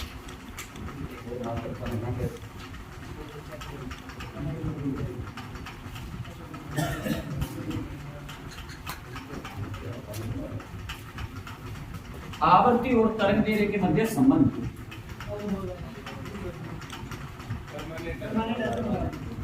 परमानेंट है क्या था? एक दिन 80 रुपये का तो फेंक लिया मैं, फेंक दिया गलती में, फेंक दिया। आवर्ती और तरंग दे रहे के मध्य संबंध बोलना। आवर्ती और तरंग दे रहे के मध्य संबंध आंसर लिखोगे। सॉरी भैया बुरा हो गया। आप ये भी लिख सकते हो कि आवर्ती है वो व्युत्क्रमानुपाती होती है तरंग की, या उल्टा भी लिख सकते हो कि तरंग धीरे जो होता है वो व्युत्क्रमानुपाती था आवर्ती। आवर्ती जहां ज्यादा होगी वहां तरंग धीरे, रंगों में भी याद कर लो आप, किस रंग का तरंग दैर्घ्य सबसे ज्यादा होता है? लाल। तो मतलब लाल की आवृत्ति कम है, ये भी होता है आवृत्ति कम है, वो लाल का वर्ण विक्षेपण कम होगा ना, वो यही चीज है। हाँ सिर्फ, हाँ सही बात है, बिल्कुल सही बात है। अब अपने पढ़ेंगे चिन्ह बल पर। विद्युत धारा से नहीं है कि कोई संबंधित चिन्ह, कुछ सिंबल आते हैं, कुछ सिंबल आते हैं। आपसे पूछेंगे बल्ब का चिन्ह क्या है ना, प्रतिरोध का चिन्ह क्या है, खुली कुंजी क्या है, बंद कुंजी क्या है। अच्छा इससे पहले इसको मत लिखो, मत लिखो, एक और चीज आती है, 2-3 उपकरण और मैं आपको बताना भूल गया। आपसे पूछेंगे विद्युत धारा का मापन करने वाले यंत्र कौन है? एमीटर। और आपसे अगर पूछेंगे विद्युत धारा की उपस्थिति को दर्शाने वाला उपकरण, विद्युत धारा की उपस्थिति को कौन दर्शाता है? लाइट वाले मिस्त्री के पास गए हो, पंखा कूलर फ्रिज लेके, वहां बड़े होते हैं ना, हाँ वही सेम मल्टीमीटर ना। मल्टीमीटर, मल्टी का मतलब क्या? आप कहते हो ना मल्टीमीडिया, पहले मोबाइल आता था, कौन सा है आपके? तो कीपैड है, अब कहते हो ना मल्टीमीडिया। ये जो मोबाइल अभी हम यूज कर रहे हैं ना टच, वो मल्टीमीडिया है, मेट्रोला तो नहीं है। मल्टी का मतलब क्या होता है? बहुत सारे ऑप्शन एक साथ, मल्टीमीडिया सेट है हमारे पास आज। ये क्या करता है? ऑडियो, वीडियो, नेट भी इसमें चलता है, फोटो खींच भी लेता है, फोटो उतार भी देता है, रिकॉर्डिंग भी ऑटोमेटिक हो जाती है, सेंड भी हो जाती है, बात रात को कहीं भी चलती है। एक ही मोबाइल के अंदर सारे ऑप्शन आ गए, इसलिए नाम पड़ा मल्टीमीडिया। मल्टी का मतलब बहुविकल्पी, हिंदी में क्या होता है पता है आपको? मल्टी का मतलब बहुविकल्पी, बहुत सारे विकल्प एक ही उपकरण में याद है ना। मल्टीमीटर है ना, वो विद्युत धारा, वोल्टा, विभव सब कुछ माप सकता है, इसलिए नाम उसका मल्टीमीटर। कुछ उपकरण पढ़ते हैं, मैं लिखवाता हूँ, इसको एक बार छोड़ दो, यहाँ पे आप लिखना उपकरण पहले। उपकरण कौन से? पहला क्वेश्चन, विद्युत धारा का मापन। अरे रोज देखते हो तुम लोग, कमरे पे कौन कौन रहता है? कमरे में रहते हो, रूम पे रहते हो ना, तुम्हारे रूम के अंदर लगा होता है ना मीटर, और प्राणियों वही तो मल्टीमीटर है, कहते हो ना। कितनी 50 यूनिट आ गई, कितना रुपये में देता था? 10 रुपया, 500 रुपये काट, वही तो है एमीटर। घरों के बाहर लगा होता है, हमारे घर पे लगा होता है बाहर, जिसमें तो यूनिट देखते हो कि तो हमारी बिजली बढ़ गई, वो चल रही यूनिट, वही तो है मीटर है, पर उसको मीटर नहीं कहते, उसका नाम एमीटर होता है। हाँ वो चीज। तो विद्युत धारा का मापन करने वाला उपकरण, तो तुम्हारे कमरे के अंदर कहते हो ना कि हमारे तो ना सब मीटर लगा दो, मान के वो एमीटर लगा दो, सब मीटर ना लगाओ, एमीटर है वो, एमीटर। ये धारा को मापता है, इसका सिंबल होता है ए। क्या सिंबल होगा? ए। अगर कोई आपका विद्युत या कोई मिस्त्री है तो लाइट वाला, उसके दुकान में जाते हो जहां पे मीटर लगा, जैसे हमारा बाइक चलाते हो उसमें भी मीटर लगा हुआ है, वो भी तो माप रहा है, किलोमीटर मापता है, दूरियां इतना किलोमीटर चल गए, वहां पे ए लिखा हुआ पड़ा है ना, तो आप समझ जाओ कि विद्युत धारा को मापेगा। वी लिखा हुआ पड़ा है तो वो वोल्टेज बताएगा आपको कि इतने वोल्टेज है, इसकी क्षमता। अगर लिखा हुआ है जी, जी वाला होता है ऐसा, सेम टू सेम, पेज का होता है ना, विद्युत क्लस्टर होता है ना, वो स्विच में डालेगा, पत्ती जलेगी, वो बोलेगा हाँ लाइट है, पत्ती अगर नहीं जली लाइट नहीं, वो सिर्फ ये बताता है विद्युत धारा है कि नहीं, वो होता है गैल्वेनोमीटर। ठीक है, विद्युत समस्थर कहते हैं उसको। चुंबक, हाँ धारा परिवर्तित, चुंबक से धारा बन के विचुंबकी पढ़ेंगे, इसको जोड़ेंगे साथ में, सही बात है। पढ़ाऊंगा भी पढ़ाऊंगा, किसी के पास नंबर है बोलो मत रे क्या बैठ है शोर क्यों करते पुरानी 1000 बार बोलते फिजिक्स चल रही है, मजाक नहीं है कोई। मैं आपको बिल्कुल सिंपल तरीका सोच रहा हूँ, याद हो जाए, तुम को मजाक सुन रही है, ढंग से पढ़ लो, नहीं तो मैं बंद करके दोबारा बायोलॉजी चलाऊं, शुरू में जन्म तंत्र लिखूंगा, एक होगा ना मात्र मूत्र को नहीं वाला, फिर याद है हमने बाद में मैंने पूछ लिया तो बताऊंगा भी बोलिए पढ़ लो ढंग, पता ही लगे बड़े 2 मिनट काम की चीज है ये। विद्युत धारा का मापन करने वाला उपकरण वो है एमीटर। अच्छा समझ में नहीं आएगा, एक बार का हुआ,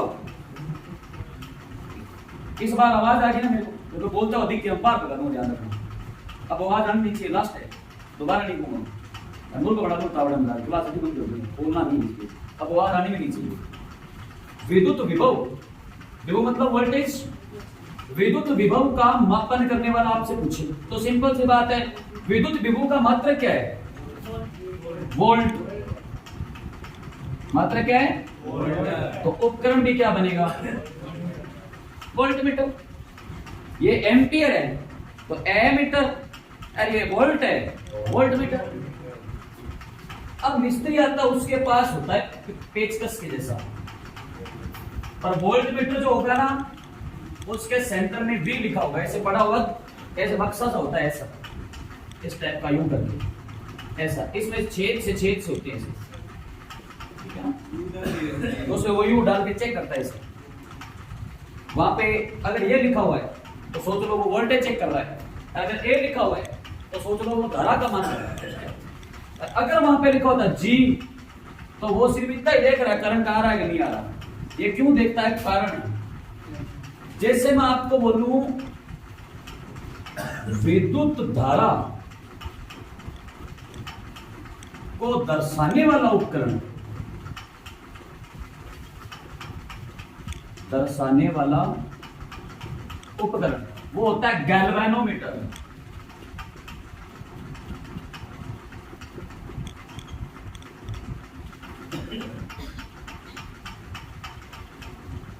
गैल्वेनोमीटर, यहां पे G लिखा हुआ है, पर ध्यान रहे गैल्वेनोमीटर कभी धारा कम मान की धारा माप सकता है। गैल्वेनोमीटर क्यों है? आपका मान लो टीवी खराब हो गया, बड़ा टीवी आपके पास एलसीडी खराब हो गई, आप मिस्त्री के पास लेकर जाओगे, ये दिक्कत आ रही, तो पहले चेक तो करेगा ना कि टीवी के कौन से उपकरण के अंदर खराबी है, तो वो टच करता है ऐसे, ऐसे बॉक्स सा लगा होता है, जैसे मैंने बताया था आपको इस टाइप का, ऐसा कुछ बना हुआ है, अलग अलग शेप में आने लगे आजकल, बहुत आते हैं, पहले इस टाइप का आता था, ऊपर कुछ चतुर्भुज टाइप का बना, नीचे आएगा तो यहाँ छेद से होते थे, यहाँ ऐसे लिखा होता है G, इसमें लगी होती है सुई, ऐसे छेद से होते हैं। अब वो पूरे टीवी को, उसको क्या पता, टीवी इतनी बड़ी चिप है, उसमें जगह जगह ट्रांजिस्टर लगे हुए, कहां पता कौन सड़ गया, वो तार लगाएगा, इसमें डालेगा, ये सुई हिली तो बोलेगा ये पार्ट सही है, इसमें डाला फिर सुई हिली, बोलेगा ये पार्ट सही है, फिर इसमें डाल चेक करते तो वो चेक करेगा, अगर कहीं पर लगाया सुई में क्षणिक विक्षेप आया ही नहीं, मतलब सुई हिली नहीं, अगर सुई में यूं क्षणिक विक्षेप आता है ना ऐसे,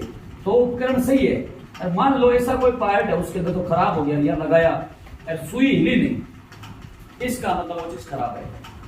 क्यों होता है? विद्युत टॉस्टिंग के अंदर आपके घर में लाइट आपको चेक करनी है कि नहीं, विद्युत वाला मिस्त्री आता है, वो पेचकस टाइप टांगे रखता है ना, वो स्विच के अंदर डालेगा, यूं करेगा, बत्ती जलेगी, सेम टू सेम वो गैल्वेनोमीटर है, वो जलती हुई बत्ती क्या सूचित कर रही है? वो सूचित कर रही है यहाँ करंट है, यहाँ कोई दिक्कत नहीं है, और चेक करो खराबी कहीं है, कोई डाल के यही चेक करता है करंट है कि नहीं। अगर बत्ती जली इसका मतलब सुई में क्षणिक विक्षेप आया तो वहां करंट है, तो इसका मतलब ये क्या बता रहा है? धारा माप रहा है ना, ये सिर्फ विद्युत परिपथ में विद्युत धारा को दर्शा रहा है कि धारा है कि नहीं। कैसे पता चलेगा?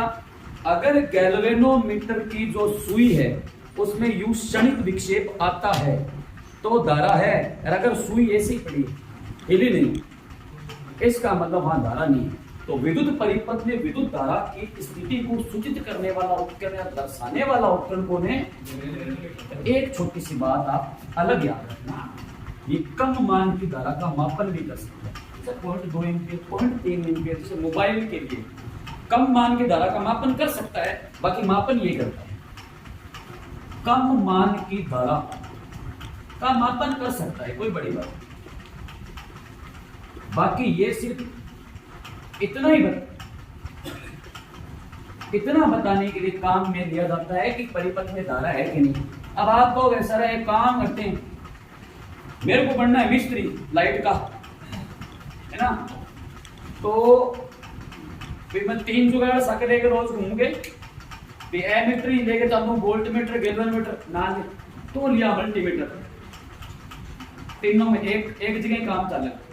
मल्टीमीटर में तीनों ऑप्शन है। जैसे आपको कीपैड मोबाइल लाना है, एक तो कीपैड मोबाइल जिसमें सॉन्ग वगैरह नहीं चलेंगे, वोडाफोन को सेट आ गई खाली बात उससे। दूसरो कीपैड सैमसंग हिस्सो रहा जब बात भी और ऑडियो करना चल जाए, वीडियो को नहीं। तीसरो कीपैड हिस्सो रहा जब वो है लाला सी जियो, 3 सेट हो गए ना। अब ये तीनों आपको नहीं लेने, एक मोबाइल लेना है तो टच ले, बात भी होगी, ऑडियो भी चलेंगे, वीडियो कॉल भी होगी। तो वो 3 सेट लाने की बजाय हम ये लेके आ रहे हैं, उसको कहते हैं मल्टीमीटर। मल्टीमीटर ऐसा उपकरण होता है जिसके अंदर सब व्यवस्था होती है। पेपर में है मल्टीमीटर क्या होता है, तो एमीटर, वोल्टमीटर और गैल्वेनोमीटर का संयुक्त क्रम क्या कहलाता है, मल्टीमीटर कहलाता है। तो तीनों भाई साहब को ठोक दो एक ही जगह पे तो बन जाएगा मल्टीमीटर। बल्ले बड़ी कहानी क्या है, ये स्टोरी ऐसा ही सब चेको हटा दूं। अब हमने चिन्ह पढ़ कि कौन कौन से चिन्ह है। यहां तो मैं सिंबल या मैं नाम लिखता हूं, किस नाम से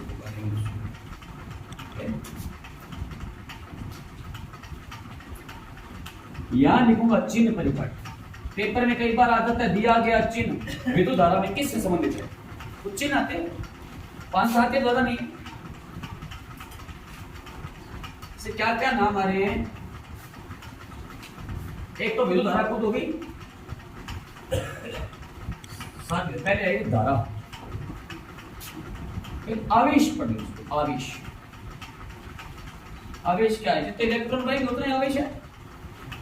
ये तार, ये सिंबल, ये आवेश धारा है। कितना, 1 इलेक्ट्रॉन है। मैं कहूँ 1 इलेक्ट्रॉन है, 5 है तो 5 लिखा होगा, 5 इलेक्ट्रॉन तो 5 कूलम आवेश ले रहा उसके लिए, ये आवेश है। आपको सर सीधी विद्युत धारा बोलूं तो तार के अंदर एरो लगा दे सीधी, किधर लगाऊं, जिधर धारा तेरे को भेजनी है उधर लगाएगा। किधर भेजनी है, प्लस से माइनस की ओर, सिंपल बात। ये वायर, ये धारा, इसका मतलब ये पॉजिटिव टर्मिनल है और ये नेगेटिव। अब आप बोलो सर इधर आएगा तरीका, सर कोई जरूरत नहीं, तेरा मन कर रहा है तो यू लगा ले इधर, ये भी धारा ही है। अब फर्क ये पॉजिटिव टर्मिनल है और ये धारा किधर जाती है, प्लस से माइनस की ओर।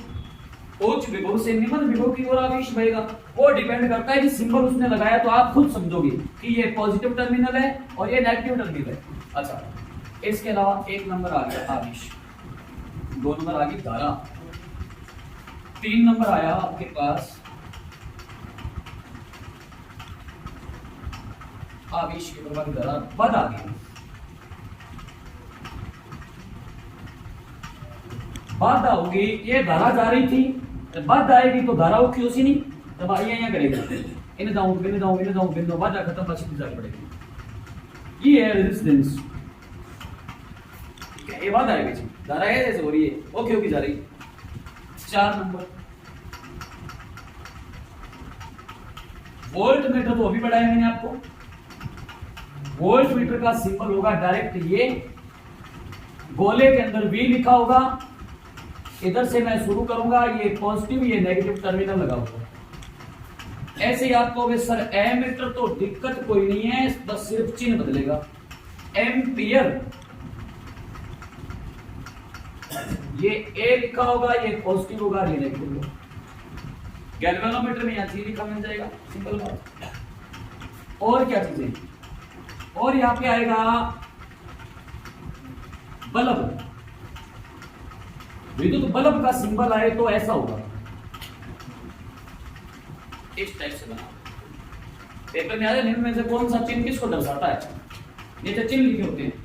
कहते सुमेलित करो, तो ऐसे मिलान करने होते नीचे लिखा होता कौन सा कथन सत्य है, तो आप चारों जोड़ के देखते हो इससे मिल रहा है इससे मिल रहा है, फिर उत्तर नीचे लिखा होता है। जैसे रीजनिंग में आता है तुम्हारा पैटर्न वर्क कैसे जाता था कई बार, और ऊपर लिख रहा हूं मैं, ठीक है कहना, ठीक है ऊपर लिख लिया आवेश, आवेश का चिन्ह, विद्युत धारा इधर जा रही है तो ये क्या है, ये क्या है, प्रतिरोध का चिन्ह क्या है, मार्ग में बात आएगी तो है ना, धारा जा रही थी, धारा के मार्ग में बात आई, धारा यूं करेगी कि जानते भाई जानते जानते प्रतिरोध हटा सीधी होगी, है ना, तो ये ऐसे करेगी धारा। वोल्टमीटर में भी लिखा होगा, एमीटर में लिखा होगा ए, बल्ब के अंदर यू सिंबल बनाओगे, ये रोड को इंगित करता है, क्यों, टंगस्टन है, विद्युत बल्ब का फिलामेंट किससे बना, टंगस्टन, तो कुंडली कैसे होती है, ऐसी होती है, तो ये सिंबल है। अच्छा इसके आगे सेल, आप यहां से ऊपर नीचे शुरू करना, मैं ऊपर लिख रहा हूं, सेल ये रख कर देता हूं, कोई बात नहीं, सेल, सेल का सिंबल होगा, सेल तो मेरी प्रतिरोध में आपको बना के बताया है, छोटे वाला होता है माइनस, बड़े वाला होता है प्लस, हर सेल पे लिखा होता है, कोई सेल को चेक करो प्लस माइनस लिखा होता है, ठीक है, इस सेल को आप घड़ी में डालते हो, थोड़ी आपकी मर्जी से कहीं भी डाल दो, फिक्स टर्मिनल होता है, प्लस वाला इधर डालना है तो आप यू दबा के फिर एस सेट कर, दीवार घड़ी सेट करते हो ना, जैसे लगेगा वैसे लगेगा, तो वो टर्मिनल सेट है, प्लस माइनस दोनों, उल्टा करके लगा दो चल जाएगी क्या, टर्मिनल सेट नहीं है, मांग रहा है कि यहाँ माइनस है यहाँ प्लस है, वहां डालो भाई साहब, है ना। बैटरी, बैटरी बनाइए, बैटरी क्या है, 2 4 5 6 7 8 9 10 आपका मन करे, 2 से ज्यादा सेल है ना एक साथ जोड़ दो, उसका नाम बैटरी, ठीक है, उसका नाम बैटरी है। ये मैंने 3 सेल जोड़ दिए, ये पहला सेल, दूसरा, तीसरा, एक और लगा देते तो आपको बढ़िया लगेगा, चलो 5 कर देते हैं और बढ़िया लगेगा, बढ़िया बैटरी, बड़ी बैटरी। 2 या 2 से अधिक सेलों का संयोजन क्या कहलाता है, बैटरी कहलाता है, बैटरी कहलाता है। आपको कुछ बटन है, बटन भी बना देते, पॉइंट तो हो गया, सर्किट तो आएगा, बटन रह गया इसमें, एक और रह गया ट्रांसफार्मर, देखो है इसमें, ये इसमें नहीं है ट्रांसफार्मर है, वोल्टेज का रेगुलेशन कौन करता है, और घोड़ियों को नहीं के रेगुलेटर कौन लोग हैं, वोल्टेज का रेगुलेशन करता है, हाई को लो में, लो को हाई में, और ट्रांसफार्मर है, ये छोटा ट्रांसफार्मर है, ये 1 नंबर। रेगुलेटर क्यों कहते हैं इसको, कहते हो ना हमारे पॉइंट के अंदर है ना, घर पे आना भैया रेगुलेटर खराब हो गया, कहते हो ना, जो आपका गैस वाला होता है उस पे नहीं तो रेगुलेटर वो क्या करता है, गैस को कम ज्यादा नहीं करता, तो गैस को कम ज्यादा कर रहा है तो गैस का रेगुलेटर है।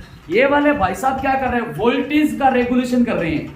वोल्टेज रेगुलेशन का मतलब है उच्च को निम्न में, निम्न को उच्च में करेंगे, आपकी मर्जी, आप पंखे को कम चलाओ ज्यादा चलाओ, धारा तो पीछे 220 वोल्ट ही आ रही है, ये इसको कम भी देगा ज्यादा भी देगा, तो क्या है वोल्टेज का रेगुलेशन नहीं कर रहा, तो वोल्टेज रेगुलेशन तो ये ट्रांसफार्मर है, ना तो एसी ना डीसी, इसको कहते हैं ट्रांसफार्मर, इसको भी बनाएंगे। अच्छा बैटरी, इसके बाद में खुली कुंजी, बटन की बात करते हैं पहले, खुली कुंजी, देखो कुंजी का मतलब होता है की, इंग्लिश में कहते हैं की, आम बोलचाल की भाषा में कहते हैं बटन, हिंदी में शुद्ध नाम है कुंजी, अपने बटन को कुंजी को की बोल दो। अब इसमें थोड़ा उल्टा है, अब बंद कुंजी खुली कुंजी का मतलब क्या, आप नाम से ध्यान रखना। अब एक बात बताओ, ये बटन है, अब इधर से लाइट जा रही है, करंट जा रहा है, क्या यहाँ पे करंट आएगा, आप यूं समझो सर बीच में तार टूटी हुई है, मतलब ये बटन बंद है, अभी ये बटन है ना, ये ऐसे बंद है, जैसे वो बटन बंद पड़े ना ऐसे बंद है ये, अब बटन को चालू करना है ऐसे, अभी यहाँ पर जो बटन है सारे के सारे वो चालू है, अब ये कैसे, ये ऐसे, ये लाइट आ रही है, ये कुंजी थी, ये तो खुली पड़ी थी, यहाँ से करंट आके थे, लाइट आने तो बीच में कोई टच नहीं है, अब मैंने ये बटन दबा दिया, इसका मतलब है चालू है, अब करंट जा रहा है, तो ये तो है बंद कुंजी, ये खुली कुंजी। खुली कुंजी का मतलब आप, इसमें लोगों को दिक्कत होती है, भूल जाते हैं, जैसे उल्टा बता रहे हो आप, उल्टा नहीं है, इसमें करंट जाएगा नहीं, तो ये कुंजी खुली पड़ी है, खुली पड़ी है का मतलब ये नहीं है बटन चालू है, कुंजी खुली पड़ी है, मतलब करंट नहीं है, मैं लिख दूं कॉन्स्टेंट में भूल जाऊं तो विद्युत धारा, या आपको समझाने के लिए ऐसे लिखूं बटन बंद, क्या ठीक रहेगा? वैसे शुद्ध नाम तो ऐसे नहीं लिख सकते, ऐसे लिखेंगे विद्युत धारा का प्रवाह नहीं होता, पर आपको समझाने का बटन बंद, मतलब करंट नहीं आ रहा। देख लो आ रहा है क्या करंट? करंट यहां तक तो आ गया, आगे कैसे जाएगा? ये टच ही नहीं हुई, ये करंट आया, ये बटन दबाया, आगे जा रहा है, ये है बटन चालू, ऑन है ये बटन, जैसे अभी पड़े है ना, अभी जो बटन है इसमें वो ये है, समझ गए? उल्टा नहीं करना। और क्या रह गया?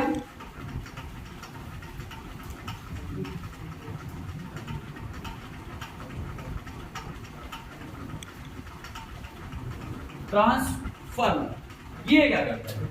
इसके लिए पहले लिख लो, ये करता वोल्टेज रेगुलेशन, मतलब उच्च विभव को निम्न विभव में, निम्न विभव को उच्च विभव में, प्रतिरोध की तरह काम करता है। मोबाइल का आपके अंदर एडेप्टर है, केबल के आगे एडेप्टर लगता है, 1 एम्पियर, 1.5 एम्पियर, 2 एम्पियर, धारा तो 220 वोल्टेज आती है। क्या आपके मोबाइल के अंदर 220 की 220 वोल्टेज आएगी?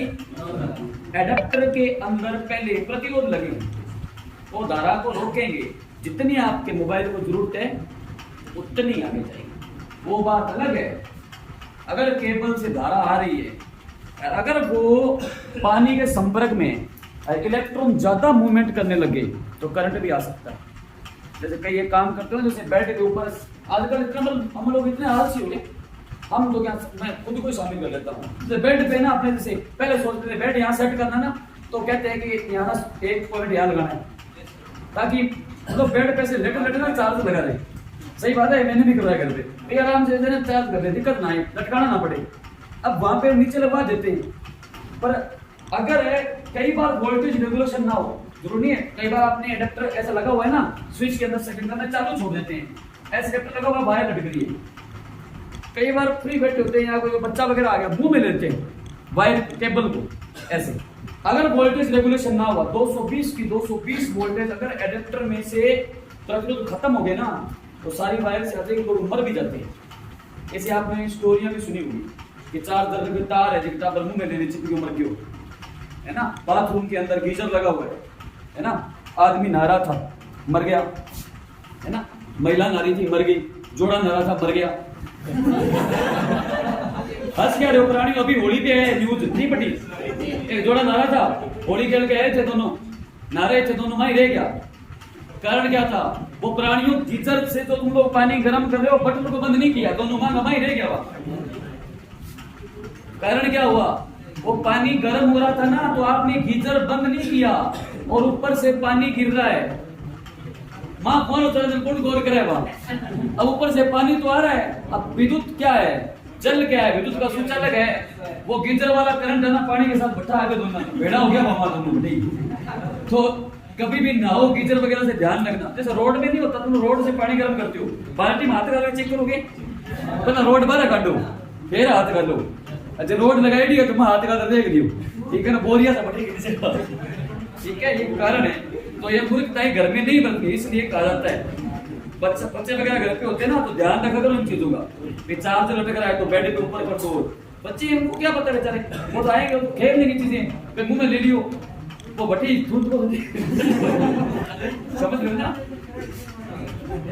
आता है करंट, क्यों नहीं आता?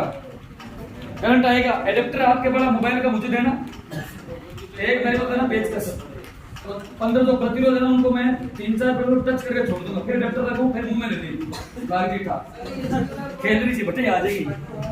ट्रांसफार्मर क्या करता है? वोल्टेज रेगुलेशन, शॉर्ट में लिखूं तो देखो, ये करता है उच्च विभव, होता है प्राणियों मत्था नहीं मारना, जरा बाढ़ के इतना मोटा गया चेक करना थोड़ी दाम है, उच्च विभव से निम्न विभव। अब मैं दोनों तरफ मेरी एरो लगाया, इसका मतलब क्या हुआ? ट्रांसफार्मर क्या करता है, ना तो वो धारा बदलता है, ना तो ये एसी को डीसी में देता है, ना डीसी में, इसको कोई मतलब नहीं है। एसी डीसी एक ही काम करेगा, क्या करेगा? उच्च विभव को बदल देगा निम्न में, जरूरत पड़ी तो निम्न को वो ट्रांसफार्मर अगर सही काम कर रहा है तो आप चेक कर लो, 1 number 2 number 3 number 4 number full चलेगा, 4 से 3 नंबर 2 नंबर उच्च से निम्न भी करेगा, निम्न से उच्च भी। तो सिंपल सी बात ये करता है वोल्टेज रेगुलेशन या विभव का नियमन। पेपर में आता है कौन सी युक्ति विद्युत विभव का नियमन करती है। नियमन का मतलब इंग्लिश में होता है वोल्टेज रेगुलेशन, इसलिए तो उसका नाम रेगुलेटर है।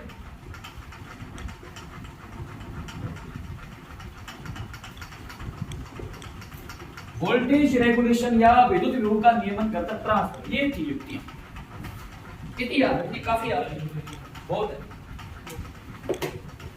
थोड़ी तो अभी और पड़ी है, पर इतनी आप खेले अभी तो और भी है। आरएच रेक्टिफायर होता है जो प्रतिरोध को भी रोक देता है। आप क्या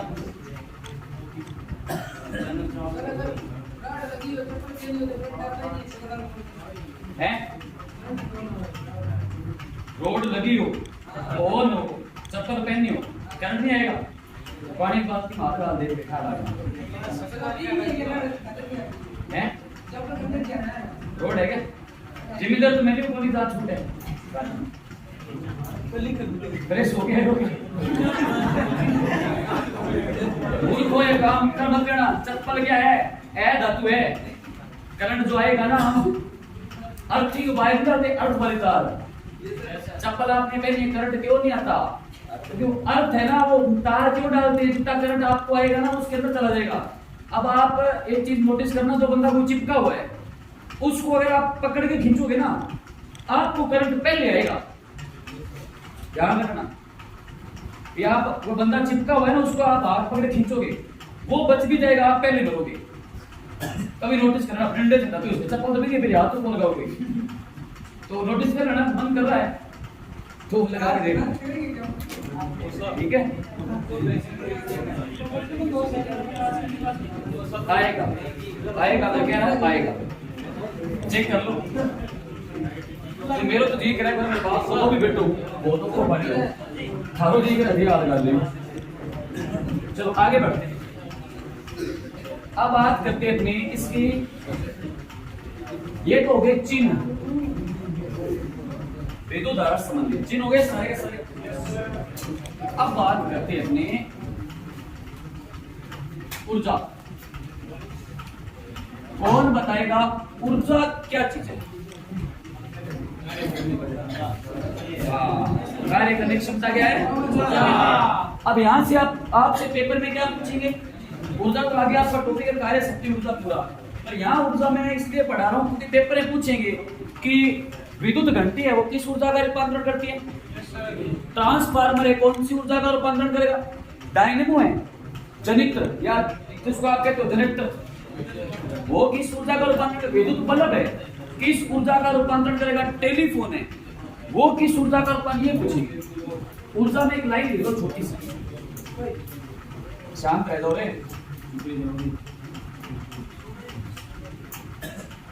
ऊर्जा को पहले परिभाषा लिखो, कार्य करने की क्षमता।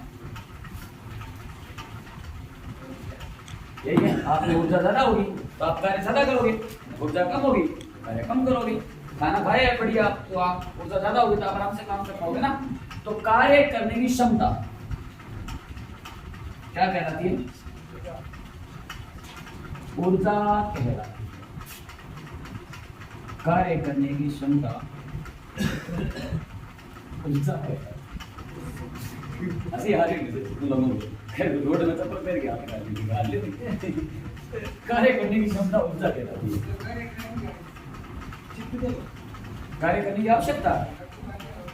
आप बोलो क्या बोल रहे हो? कौन कर रहा है? किसको हिंदी गई ना?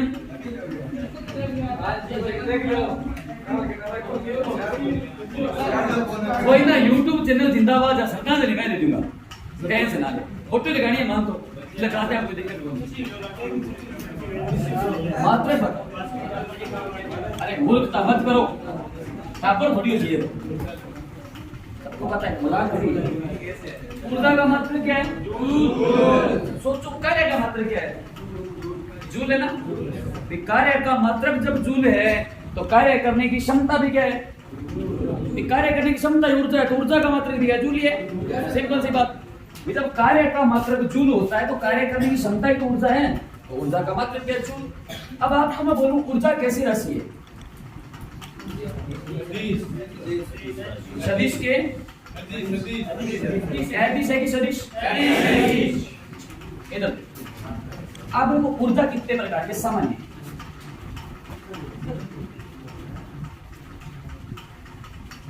वैसे तो बहुत प्रकार की है। सामान्य ऊर्जा को दो भागों में बांटते हैं। एक होती है गतिज ऊर्जा, काइनेटिक एनर्जी होती है, काइनेटिक एनर्जी। एक होती है पोटेंशियल एनर्जी, यानी कि स्थिर ऊर्जा, पोटेंशियल एनर्जी। वैसे और भी है, लाइट आ रही है तो विद्युत ऊर्जा है, पानी बह रहा है टरबाइन घूम रहा है तो जल ऊर्जा है, हवा से चक्की घूम रही है पवन चक्की जल ऊर्जा, सॉरी पवन ऊर्जा। ऊर्जाएं बहुत है, मेन क्या मानोगे? दो। अब आपको सर आगे क्यों नहीं आनी, इनको मिलाएंगे तो आगे साथ निकल आएगी। कैसे? गतिज ऊर्जा क्या? देखो किसी वस्तु की गति के कारण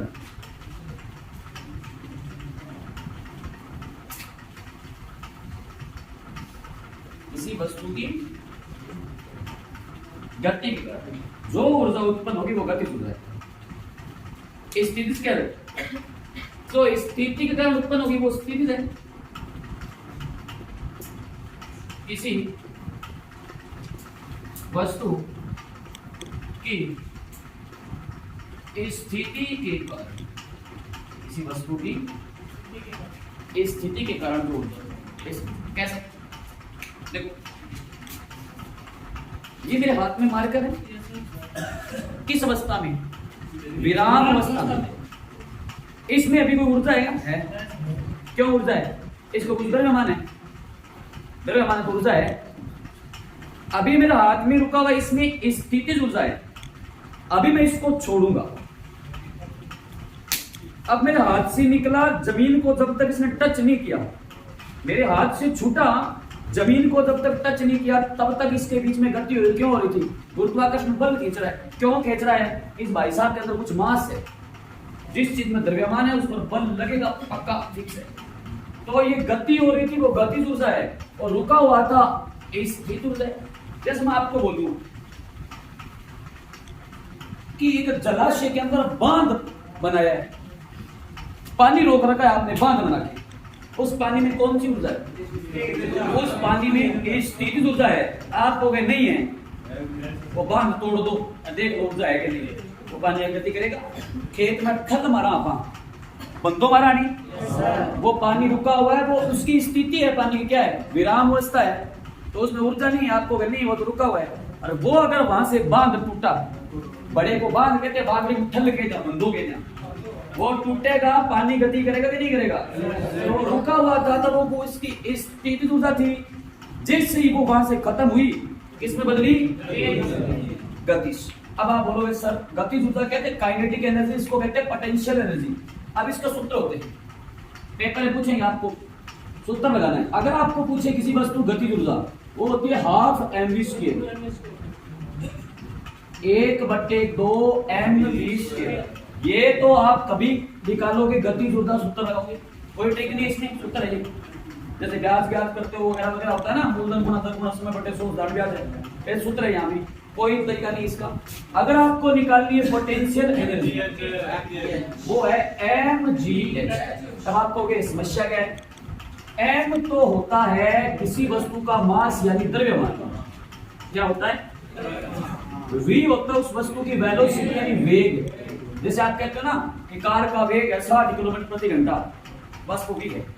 चाल वेग में से एक ही होती है, अगर बस कुछ सरल रेखा में गति करे तो m आ गया, v आ गया, m आ गया, g आ गया। g है गुरुत्वीय त्वरण,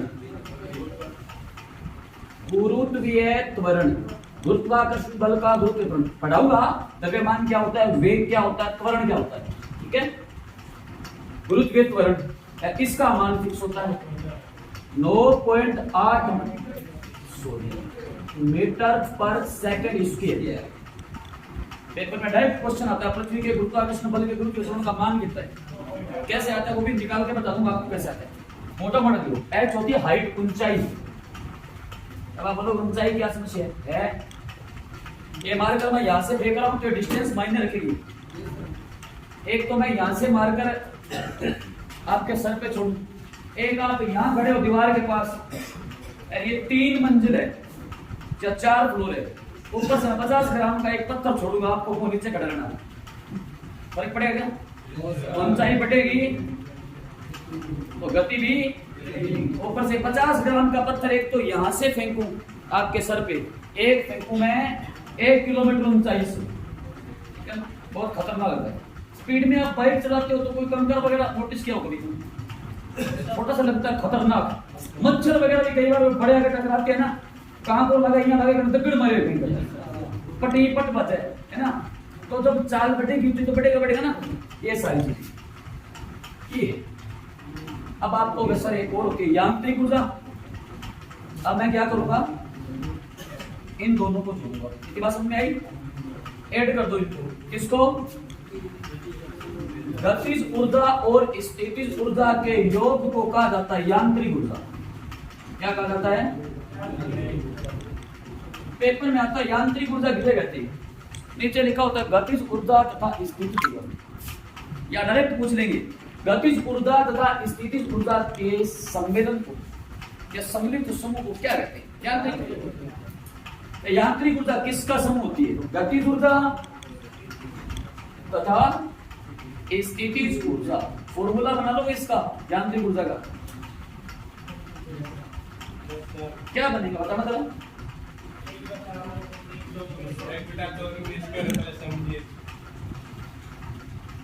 कुछ कॉमन आएगा इसमें से? 1/2 m फिर प्लस v² gh आ जाएगा। ये है सारी, इस पे करेंगे कल, इस पे न्यूमेरिकल टाइम